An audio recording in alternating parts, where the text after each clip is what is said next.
Bendiciones, es todo un placer estar de nuevo con ustedes en esta emisión de Formación Ministerial. Una emisión pensada desde la perspectiva de todos podemos servirle al Señor desde nuestro ministerio, en nuestras iglesias, pero debemos hacerlo buscando la excelencia. Cada uno aportamos lo que tenemos, así que en días pasados le decía a una persona, de gracia recibimos, de gracia damos, y en este tiempo pues me complace mucho estar compartiendo a ustedes a nivel ministerial sobre el ministerio pastoral. Y entonces en el ministerio pastoral, pues lo primero que vimos fue el arte de predicar, o sea, la homilética. Ahora, pues vamos a ver una parte que complementa muy bien la homilética. Yo diría que es una herramienta muy grande para la homilética y es la hermenéutica. Quiero decirles que para mucha gente esta parte es tan apasionante que se escriben libros, ¿no? Al respecto. Personalmente a mí me gusta mucho porque nos ayuda de veras esta herramienta nos ayuda de veras a entender lo que sí dice la Biblia y lo que no dice la Biblia. Porque encuentras cada predicador que al no tener esta herramienta, al no conocer las bases de la hermenéutica, los principios de la hermenéutica, pues se pierde y dice una cantidad de cosas que no son, porque no hace una correcta interpretación. Bueno, vamos a empezar por definir qué es hermenéutica, ¿les parece? Bueno, hermenéutica es la ciencia, la interpretación que tiende a establecer los principios, los métodos y las reglas que son necesarios para revelar el sentido de lo que está escrito. Entonces, visto de esa manera, la hermenéutica no solamente podría hablarse desde el punto de vista bíblico, o sea, si hay la hermenéutica como la vamos a considerar nosotros, va a ser considerada desde el punto de vista bíblico, pero en todo caso la hermenéutica no solo se aplicaría en el sentido bíblico, hay gente que puede practicar la hermenéutica en el parámetro más grande, laico, y sus principios generales funcionarían, ¿de acuerdo? Entonces, entendamos que aquí solamente nos vamos a dedicar a la hermenéutica bíblica.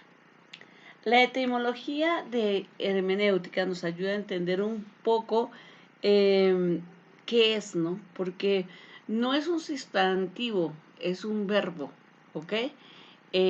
Tal como usted lo ve en su diapositiva, viene del hermenéutica. Así ha ido evolucionando el concepto. En realidad, como le digo, no es un sustantivo, es un verbo, es decir, es una acción. ¿De acuerdo? Y pues el objetivo de la hermenéutica es dilucidar lo que haya oscuro o mal definido, de manera que mediante un proceso inteligente, objetivo, el lector pueda darse cuenta de la idea exacta del autor. Entonces entendamos que el autor de la Biblia es Dios, ¿sí? Los escritores son otra cosa. Los escritores son a quienes Dios usó, ¿de acuerdo? Entonces nosotros tenemos que entender que, vaya, nos vamos a encontrar ante el poderoso, que es el inspirador de la palabra, y que entonces debemos hacer un acto muy juicioso, muy cuidadoso a la hora de entender la palabra, ¿no? Hace un tiempo, por ejemplo, en una iglesia en Colombia, yo escuchaba a un predicador que decía que somos trapos de inmundicia, ¿no? Y la gente, amén, ¿no? Y yo decía, Dios mío, ni siquiera saben qué significa. O sea, ¿por qué? Pues porque son personas que leyeron el texto en el profeta y dice así. Pero efectivamente somos trapos de inmundicia antes de conocer al Señor. Uno. Dos, tiene que ver con la contaminación espiritual por específicas circunstancias. Y pues el predicador no tenía ese concepto claro. Y toda la gente estaba diciendo que sí lo eran, ¿no? Entonces, pues, entonces yo tendría que deducir como espectadora que ninguno de ellos era salvo. o que todos habían recaído en un pecado terrible y por lo tanto ahora eran nuevamente trapos de inmundicia, se han contaminado intencionalmente. Entonces tú dices, oh, espérame, no fue así. ¿Por qué hacemos esto? Bueno, porque hay gente que lee la escritura y no entiende lo que el autor, lo que Dios quería decir. Tan es así que la Biblia se ha usado para legitimar la esclavitud, para legitimar el genocidio contra los judíos. O sea, no, o sea, Dios de ninguna manera querría estas cosas. Sin embargo, al no hacerse, o al no tener esas herramientas y no llevar un proceso correcto, pues no se puede conocer exactamente lo que el autor quería decir, ¿no? Nunca llegamos a entender la plenitud de lo que Dios nos está revelando, pero el uso de la hermenéutica nos ayudará a entender la sustancia de lo que Dios quería decir. ¿Cuál es la premisa básica de la hermenéutica? Existen diversas modalidades de pensamiento, así como ambigüedades de expresión. Es decir, ¿eso qué quiere decir? Yo puedo pensar de una manera más concreta, bueno, por ejemplo, más emocional que un hombre, ¿no? Yo pienso en las cosas en función de las relaciones y a lo mejor un hombre puede estar pensando en las mismas cosas, pero en función de las causas o de las consecuencias. Pero a la hora de expresarse el hombre, digamos, mi esposo se puede expresar de una manera en ese pensamiento específico y yo me puedo expresar de otro. Entonces, si lo bajamos a un ejemplo más cotidiano, podríamos decir que cuando una mujer piensa, por ejemplo, yo como mamá pienso acerca de mis hijos, pienso en que, por ejemplo, que mm, quiero facilitarle las herramientas para que mi hija escoja una buena carrera, una carrera en la que ella se sienta bien, una carrera en que ella se pueda desarrollar correctamente. Y a lo mejor mi esposo está pensando, bueno, mm, es que la carrera que debe escoger ella tendría mejor que ver con que tenga un buen campo de acción o con que sea un campo de acción donde gane más dinero. Es decir, está pensando más enfocado en eh, en las consecuencias de esa decisión. Y a su vez, yo puedo expresarlo, se lo puedo expresar a ella de pronto de, no, amor, mira, con tranquilidad, escoge tu carrera, piensa en lo que te gusta, piensa en lo que no te gusta, visualízate haciendo ese trabajo y entonces te vas a dar cuenta si sí es tu carrera o no.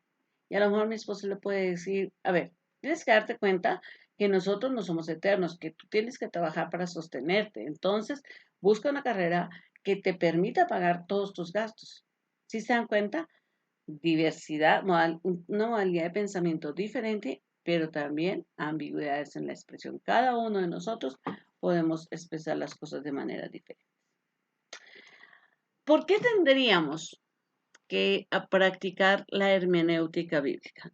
Bueno, empecemos por que tenemos diferentes autores bíblicos. No digamos autores, yo preferiría que corrijamos esa expresión por diversos escritores bíblicos, porque autor solamente hay uno, ¿no?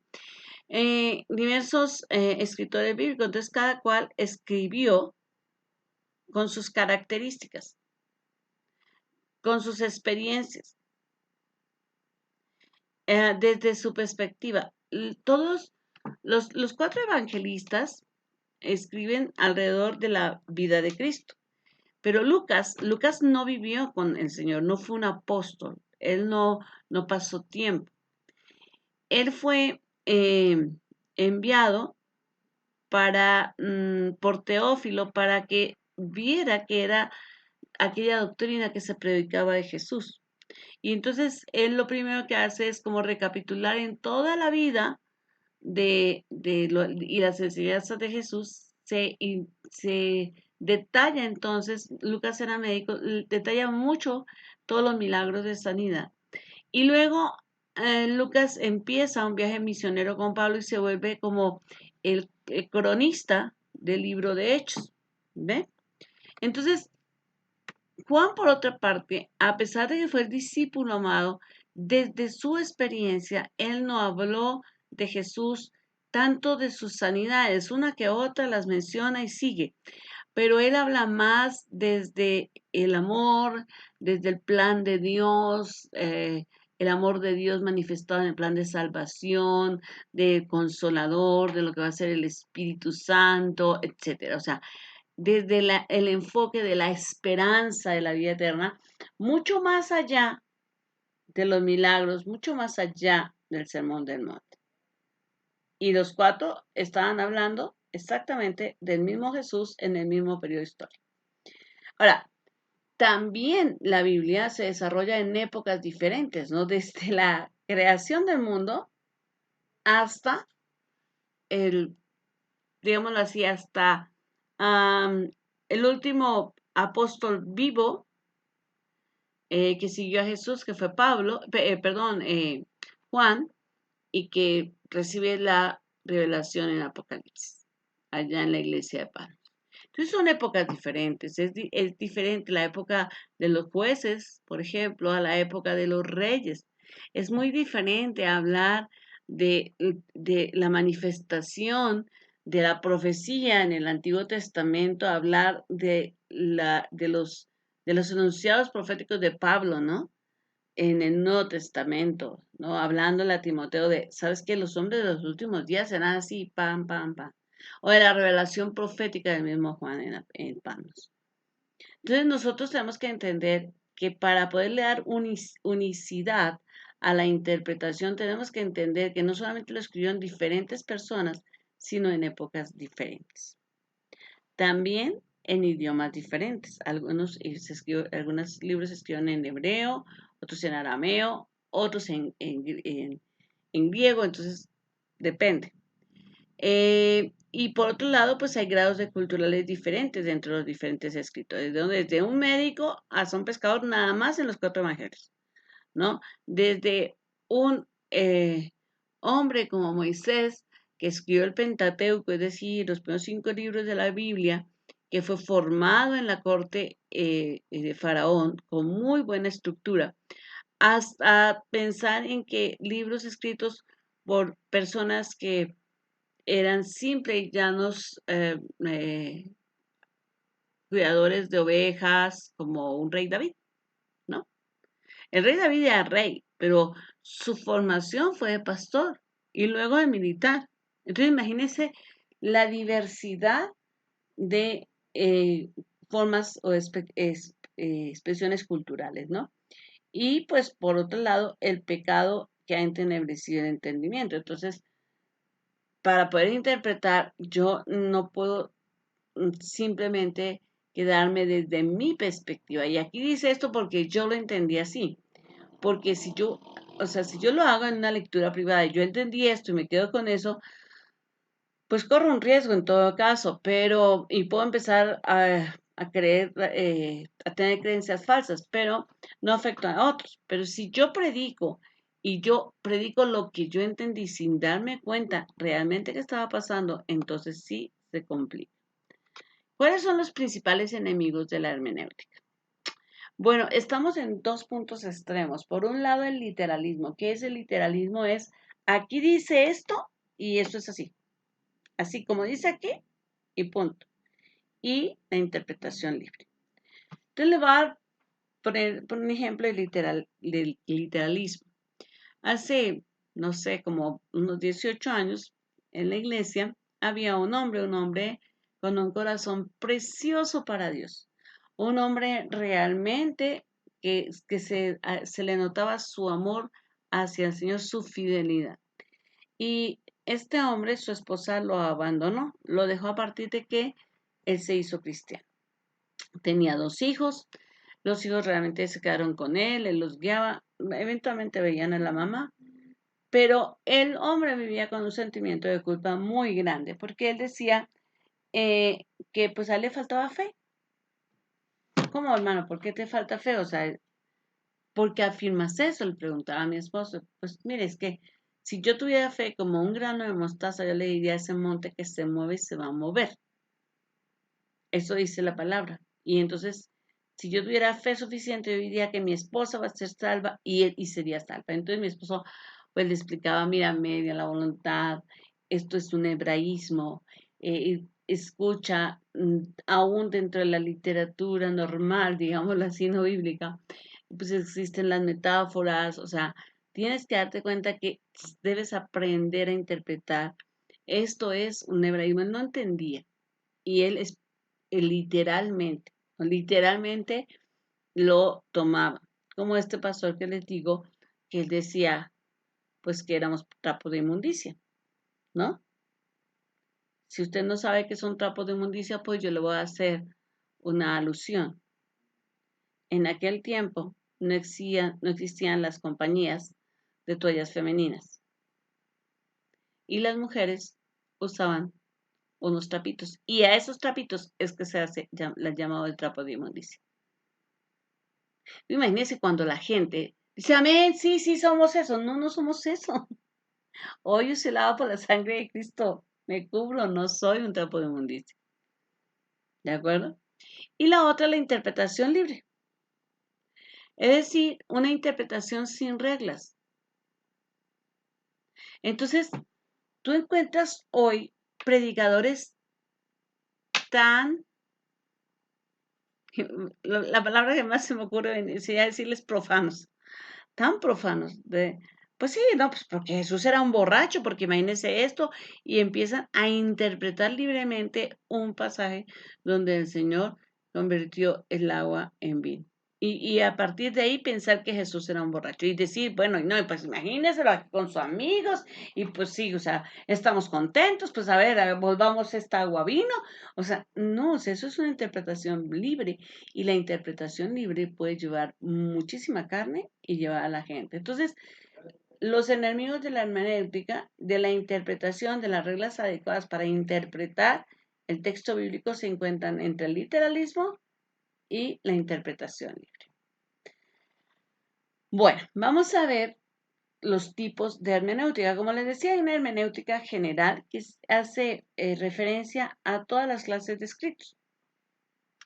Entonces, si yo fuera una especialista en literatura y me pusiera a leer en su versión original el Don Quijote de la Mancha, pues tendría que usar unas técnicas hermenéuticas para correctamente interpretar lo que el autor quería decir, lo que Miguel de Cervantes Saavedra quería decir cuando esto, ¿no? Porque eso sería lo mismo que si hoy un periodista, por ejemplo, es, escribía, estuvo bien padre el partido de América y Pumas, ¿no? Y dentro de 100 años, alguien encuentra un periódico y dice, estuvo bien padre. ¿Cómo así? ¿Cómo así que estuvo bien padre? O sea, ¿qué significa eso? ¿Que habían muchos papás en el estadio? ¿Sí? O significaría tal vez que Pumas era el papá de América? ¿O que América era el papá de Pumas? No, o sea, tendría que entonces remitirse a toda serie de cosas que le permitirían entender que en esta época, 100 años antes, en México se refería a que algo está bien padre, que algo está bien bonito, que algo está muy acorde, etc. Por otra parte, tenemos la hermenéutica específica, ¿no? Entonces, escritores específicos de historia, de poesía, de profecía, etcétera, ¿no? Entonces, nosotros igualmente tendríamos que tener que dentro de la Biblia nosotros podemos hacer una interpretación general, pero también podemos hacer una interpretación específica. La historia media muchísimo, ¿sí? Eh, en el proceso del desarrollo de la hermenéutica. La hermenéutica como ciencia aparece en 1567 con Flacio y Lírico, ¿sí? Él empieza, digamos, la base de la hermenéutica y entonces empieza a sentar esto como una ciencia, ¿no? Y bueno, de los principios de la inicia de la era cristiana empieza a desarrollarse todo el cuerpo de conocimientos de la hermenéutica. Ahora, quien entiende que esto es una ciencia, Es como si yo dijera, bueno, la medicina es una ciencia cuando empieza y cómo se desarrolla y hay unos principios básicos, etcétera, hay unos conocimientos generales de medicina. ¿Qué características o qué cualidades debe tener un médico? Pues claro que no hay un perfil exacto, ¿no? Que ya el médico tiene que medir tanto de estatura y tener tales cualidades físicas o mentales exactas, ¿no? Nos da un perfil general, ¿no? Porque evidentemente una persona que tenga altos sentimientos de culpa, pues no puede ser médico, ¿no? Porque el día que se le muera el primer paciente, pues ese día termina muy mal, ¿no? Puede haber estudiado medicina, pero no la va a ejercer. O una persona total y 100% irresponsable, pues no va a poder ser médico porque pues esa profesión implica una responsabilidad personal muy amplia porque de él depende la vida de otras personas. Entonces, igual sucede con la hermenéutica. La hermenéutica, para desarrollar la hermenéutica tenemos que tener en cuenta el intérprete, o sea, usted y yo, ¿de acuerdo? ¿Qué cualidades debemos tener? A nivel intelectual, se debe tener una mente sana y equilibrada. Porque si yo tengo una mente donde, digamos, estoy, como dicen por ahí, buscando, viendo moros con trinchetes, si todo me suena a complot, si todo me suena, entonces yo no voy a hacer una interpretación correcta. Entonces, cuando nosotros leemos las exégesis, por ejemplo, de los libros bíblicos, los que están concentrados en un comentario bíblico como el de Matthew Henry, por ejemplo, a quien yo, por supuesto, admiro y respeto.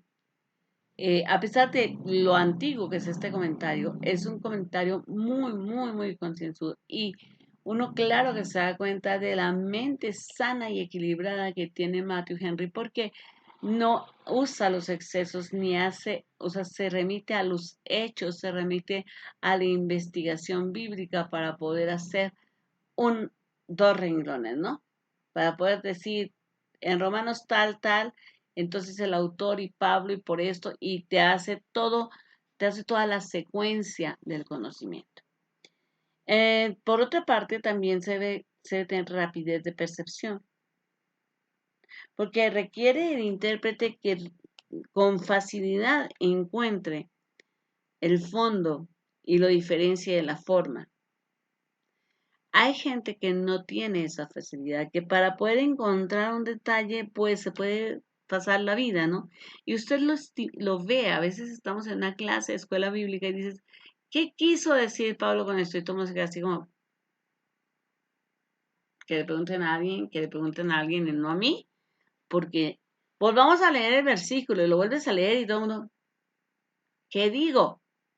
Porque falta rapidez de percepción. Además tener una visión amplia, es decir, una visión general. Por lo tanto, el intérprete de la Biblia o quien se dedica a trabajar, eh, eh, sí, como intérprete y a crear sermones, debe tener un conocimiento general de la Biblia. ¿Sí? Debe haberla leído no una vez, no dos veces. Y tener, no toda la Biblia aquí, pero sí tener una visión general. Porque hay gente que recién convertida agarra un versículo y habla sobre ese versículo y quiere venir a compartirle a mucha gente, ah, solamente sacando de todo contexto ese versículo. Y eso, pues obviamente hace que la gente no pueda creerle. Entonces, eh, la manera como nosotros podemos llegar a ser buenos intérpretes bíblicos es realmente no solamente leer nuestra Biblia una y otra vez, sino documentarnos sobre escritos muy amplios como diccionarios bíblicos, como libros de usos y costumbres bíblicas que nos ayuden a ampliar, usar las Biblias de estudio, por ejemplo, como la GPS, etcétera, incluso con la Thompson, nos pueden ayudar porque nos dan un marco general, tienen muchas herramientas que nos ayudan a ampliar la visión. También se debe tener imaginación, ¿no? la interpretación no va a ser imaginación, pero sí se requiere imaginación para poder entender por qué esto más esto, ¿no? O sea, te encuentras, por ejemplo, con las cartas paulinas y la gente parte de que Pablo está dictando la doctrina a los corintios. No, Pablo está contestando una carta a los corintios. La carta de los corintios que le envían a Pablo no es palabra de Dios. La inspiración de Dios está en la respuesta de Pablo a los corintios. Entonces, está enfocada a la situación que se presentaba en ese momento preciso en Corintios. ¿Ve? Entonces, nosotros tenemos que tener, para ser intérpretes, tenemos también que tener ese grado de imaginación, tener intuición, como para todo estudio, ¿no? Si no tienes una intuición en lo que vas a estudiar, o sea, un médico para ser un buen diagnosticador, por ejemplo, tiene que tener intuición y debe creer en su intuición. O un policía para ser un buen investigador tiene que tener intuición, que no es la misma intuición que debe tener el médico, ¿verdad? Igual el intérprete bíblico tiene una intuición a la que debe confiar, en la que debe confiar. Tener un criterio sano, o sea, interpretamos la Biblia no para que diga lo que nosotros ya tenemos un prejuicio de creer, sino para entender lo que de veras dice ahí. Debe ser apto para enseñar. O sea, una persona que hace una interpretación debe tener la posibilidad de transmitir correctamente lo que está interpretando, porque si nosotros no somos aptos para enseñar, como Pablo le dice a Timoteo allá en la segunda carta de Timoteo a Pablo, en el capítulo 2, versículo 24, si nosotros no somos aptos para enseñar, puede ser que todo aquel criterio, todo aquello que hayamos investigado, todo aquello que hayamos interpretado, lo transmitamos mal. Y entonces todo el trabajo se dañó. Esas son las cualidades intelectuales, pero también hay unas cualidades espirituales. Y la primera de ellas es la disposición para buscar y conocer la verdad. Y entonces aquí nos tenemos que ir al otro lado de los prejuicios. Y entonces yo escucho, por ejemplo, gente que en una predicación quiere meter a martillazos el versículo bíblico porque es una promesa que a él o a ella le hablan profundamente. Y entonces quiere ponerlo a decir lo que él quiere que diga, ¿no? No le interesa buscar la verdad. Lo que le interesa es agarrar la Biblia para sustentar lo que él ya dijo, para sustentar lo que él o ella cree. Entonces, cuando nosotros leemos e interpretamos la Biblia, debemos hacerlo con la disposición de buscar y conocer la verdad. Por otro lado, otra característica muy importante es el temor a Dios. Entender que el autor, el inspirador de esta maravillosa colección de libros, que es la Biblia, es santo, santo, santo. Que aunque yo me esforzara muchísimo, no podría entender la magnitud de su pensamiento. Que Él merece mi reverencia, que Él merece mi santidad. Y que obviamente no porque yo quiera agradarle a un público, voy a pasarme por encima del temor de Dios. Y eso es algo que a mí hoy me produce pánico, de ver predicadores que quieren agradar a un público. Pablo dice, yo con los judíos me hice como judío y con los griegos como griegos. Hacerse como la gente y llegar a la gente tal vez con un lenguaje más coloquial, o, está bien, no estoy diciendo que todo el predicador debe ir de saco y corbata, pero sí es importante que tengamos reverencia y santidad y busquemos realmente con pasión y con respeto conocer lo que dice la palabra. No es un libro de chistes. ¿Ok? Y pues también debe tener la posibilidad de tener una comunicación viva con el Espíritu Santo. Ahora, ¿cuáles son los métodos de interpretación? Bueno, hay muchos realmente respecto a la interpretación bíblica. El primero es alegórico. Es una mezcla de filosofía griega con los conceptos bíblicos. ¿Ok? A menudo trataban las narraciones bíblicas como mitos griegos. ¿De acuerdo? y desatendían el significado común de las palabras, dándole alas a las ideas fantásticas, ¿no? Entonces, esa es una interpretación que básicamente ya no se hace, ¿no? Aunque en un momento determinado yo he escuchado a sacerdotes cristianos hablar del infierno con una interpretación meramente alegórica. Digo, ¿en serio? Entonces ustedes creen que esto no es verdad. Bueno, esa era una forma de interpretación, ya como les digo, en desuso. La otra es una interpretación mística. Según este método, debe buscarse múltiples significados de cada palabra de la Biblia. Para los seguidores de este método, las palabras tienen un triple sentido: el natural o literal, el espiritual y el celestial. ¿Ok? Entonces, cuando la palabra dice pan, pues es pan de comida, espiritual es pues el pan que alimenta el alma, y desde el sentido celestial es qué, ¿no? O sea, entonces, por ejemplo, no matarás, dice en Éxodo 20:13. Lo interpretan así en sentido literal, como prohibiendo el asesinato, y también acariciar el pensamiento de odio o de venganza. Y en el sentido espiritual, como prohibiendo portarse como un demonio y destruir el alma de otra persona, ¿no? Y en el sentido celestial, los ángeles se entienden por matar al aborrecer al Señor y su palabra. Entonces, imagínense esto, ¿de acuerdo? Ah, nosotros mencionamos este tipo de interpretaciones, este tipo de enfoques, de métodos de interpretación.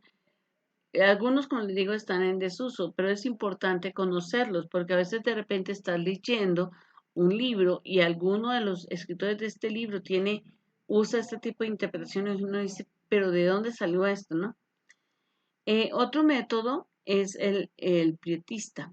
Es algo semejante a este método, en donde el intérprete pretende ser guiado por una luz interna, ¿no? A mí Dios en este versículo me mostró que era así su interpretación, ¿no? Recibida como una unción especial, ¿no? Primera de Juan 2:20, ¿no? Usted puede ubicarlo ahí en sus palabras. Las reglas gramaticales y el significado y el uso común de las palabras es abandonado, sosteniendo que la revelación interna del Espíritu da la interpretación infalible. De esta manera, el intérprete se convierte en ley para sí mismo, es decir, es un intérprete total y 100% subjetivo. Permíteme buscar el versículo para poderle leer y entonces entender un poco de qué se trata. Primera de Juan, capítulo 2, versículo 20.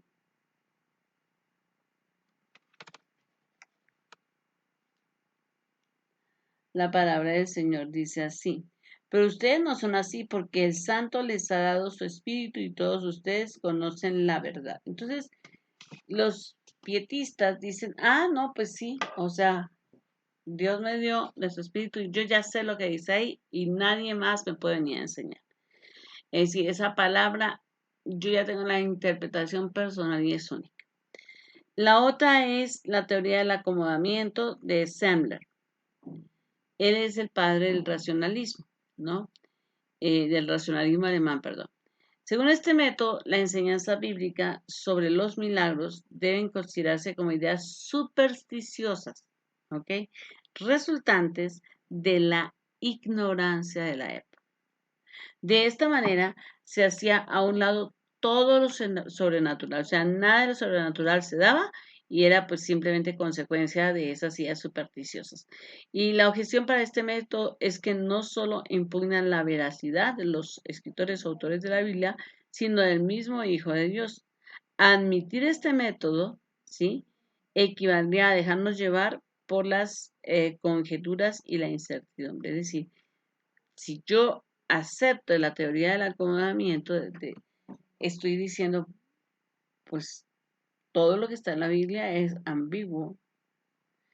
las enseñanzas de Jesús, los milagros de Jesús, inclusive la autoridad que nos dio para echar fuera demonios, para sanar, pues eso es una idea supersticiosa, no tiene ningún fundamento. Wow, entonces esto ya le quitaría todo el sentido a la Biblia. La otra es la interpretación moral de Kant. Este método da preeminencia a la razón y al idealismo. De esta manera, inclina las escrituras a las exigencias preconcebidas de la razón, porque aunque toda la escritura sea dada por inspiración de Dios, tiene el propósito práctico de la mejora moral del hombre, al igual que los métodos místicos y alegóricos dejan todo lo a la fe o a la fantasía del intérprete. Eso, entonces ya otra vez regresamos a que el intérprete mismo es su máxima autoridad, ¿verdad? Entonces, aunque tiene algo de bueno, porque dice, bueno, sí, aboga lo moral, pero no es sano, ¿de acuerdo? No es equilibrado.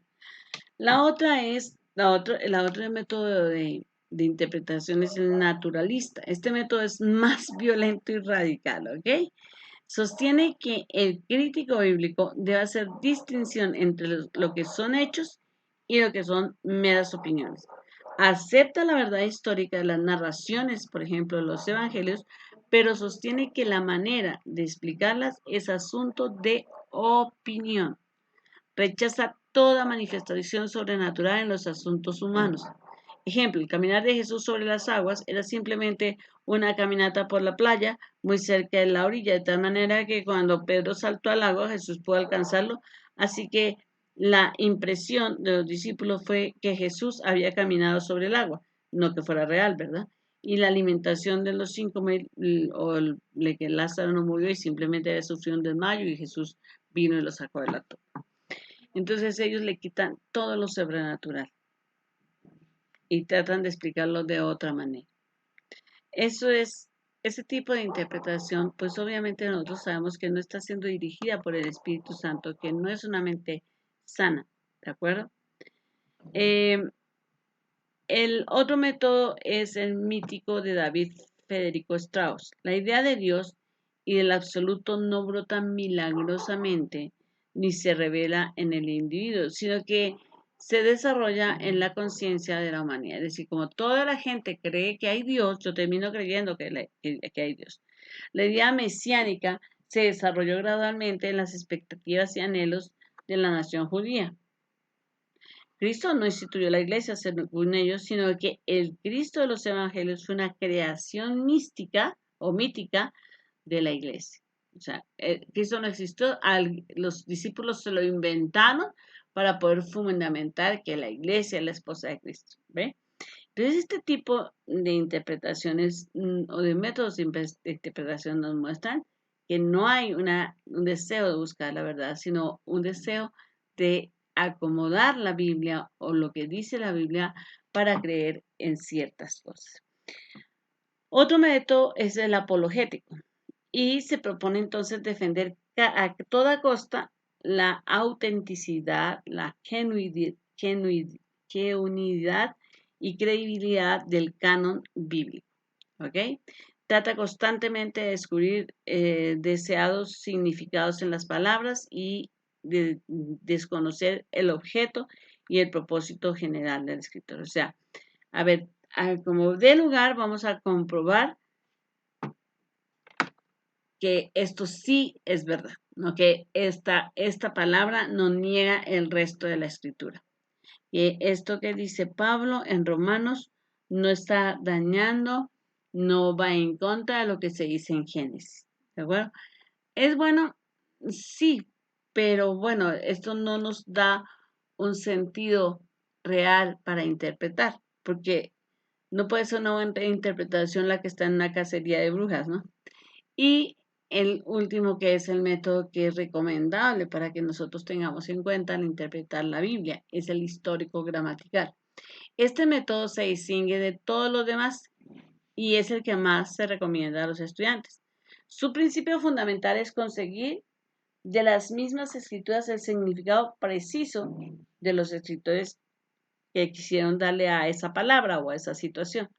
El intérprete entonces investigará el lenguaje y tendencia de cada libro y se posesionará del idioma del escritor, del dialecto especial que hablaba, así como de su estilo y manera de expresarse. Averiguará las circunstancias en que escribió y las maneras y las costumbres de su época y el motivo que tuvo para escribir. Entonces, para este método nos ayuda nuevamente muchísimo las Biblias de estudio, ¿sí? Entonces, si tú vas, por ejemplo, a Thomson y entonces ellos te hacen un recuento, digamos, al final tienen, ¿no?, el libro de Daniel, ¿no? Entonces, Daniel el propósito del libro era este, la etapa fue esta, tales reyes estaban en esa época, y nos muestra entonces Daniel, las profecías de Daniel, el libro de Daniel está segmentado de esta y esta forma, en este momento Daniel tal cosa, en este momento, y nos discrimina y nos da un panorama general, nos habla del autor, nos dice por qué tiene ciertos énfasis, etc. Entonces, ¿por qué se recomienda más este método? Bueno, porque es el más objetivo, porque es el más equilibrado y el que realmente va a hacer que nosotros pues sepamos cómo llegar a lo que se quería decir en ese momento, ¿no? Vuelvo, les digo, si alguien quisiera saber qué quiso decir mm, un periodista cuando dice la pelea del Canelo, ¿sí? Y, y de X, ¿no? De Mayweather, ¿no? Estuvo llena de eventos padres. Es como, tendría que venir a remitirse al momento histórico, a cómo se escribe, etc. Si usted, por ejemplo, está en El Salvador, ellos no le preguntan, ¿usted tiene saldo en su teléfono? Ellos te dicen, anda saldo. Entonces, la diferencia aún en la misma época, en el mismo idioma español y en una región muy, muy cercana geográficamente, el hecho de cómo nos comunicamos podría ser un problema si no tenemos en cuenta las formas gramaticales. Por eso es importante este método histórico gramatical. En las próximas sesiones vamos a estar hablando de algunos principios a la hora de interpretar las escrituras y pues vamos a hacer menciones de algunos recursos literarios que se usan en la escritura para poder entender por qué se dan algunas situaciones.